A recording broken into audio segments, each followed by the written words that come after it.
Syederalun drummer grup musik Debu, Daud Abdullah Al-Daud, mengalami patah kaki akibat kecelakaan yang ia alami pada Senin 18 April 2022 dini hari. Setelah dilarikan ke salah satu rumah sakit di Surabaya, Jawa Timur, Daud harus menjalani operasi. Hal tersebut Daud kabarkan saat menjawab pertanyaan netizen di akun TikTok-nya.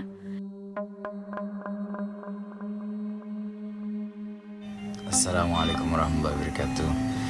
Minta maaf teman-teman semua, saudara-saudaraku yang khawatir tentang keberadaanku atau keselamatanku. Alhamdulillah semua aman. Minta kirimkan Al-Fatihah untuk saudara saya Firdaus sama istrinya Amal. Mereka meninggal, tapi Alhamdulillah insyaallah mereka bersama Rasul dan keluarganya.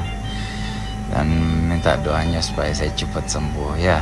Assalamualaikum. Dalam kesempatan yang sama, Daud mengabarkan 2 orang temannya yang merupakan sepasang suami istri meninggal dunia di tempat akibat kecelakaan tersebut. Oleh karena itu, Daud meminta kepada masyarakat untuk mendoakan 2 temannya itu agar diterima di sisinya. Kecelakaan itu menewaskan 2 orang warga negara asing, sedangkan 4 orang lainnya termasuk Daud terluka. Berdasarkan keterangan seorang teman keluarga Daud, Ibrahim, drummer Debu itu mengalami patah kaki.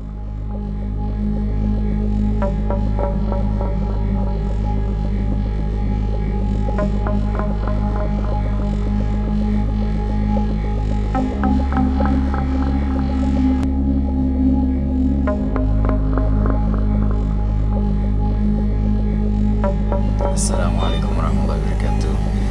Minta maaf teman-teman semua, saudara-saudaraku yang khawatir tentang keberadaanku atau keselamatanku. Alhamdulillah